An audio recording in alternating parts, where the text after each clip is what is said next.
మన జీవితాలలో దేవుడు ఆలస్యం చేసిన అద్భుతాలు చేస్తాడు. వేచి చూడండి. కొన్నిసార్లు మనల్ని పరిశుద్ధపరిచే క్రమంలో, మన హృదయాన్ని పవిత్రపరిచే క్రమంలో దేవుడే కొన్ని బాధలను అనుమతిస్తాడు. జాగ్రత్త. అలాంటి క్లిష్ట పరిస్థితుల్లో ఆ బాధల్ని తీసివేయమని భగవంతుణ్ణి అడక్కు. వాటిని తట్టుకునే శక్తినిమ్మని పరితపించు చాలు. నువ్వు తప్పు చేయకపోయినా నిన్ను నిందించేవారు, అవమానించేవారు ఈ లోకంలో చాలా మందే ఉండవచ్చు.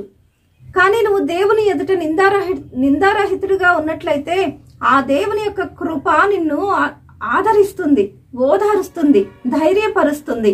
ఈ కష్ట సమయంలో ఆ దేవుణ్ణి ప్రార్థించు, మొరపెట్టు, వేడుకో. ఆ దేవాది దేవుడే నువ్వు పొందినటువంటి అవమానాలను, నిందలను, నీ కష్టాన్ని తీసివేసి ఎవరైతే నిన్ను అవమానించారో, నిందించారో వారి ఎదుటే నిన్ను హెచ్చిస్తాడు.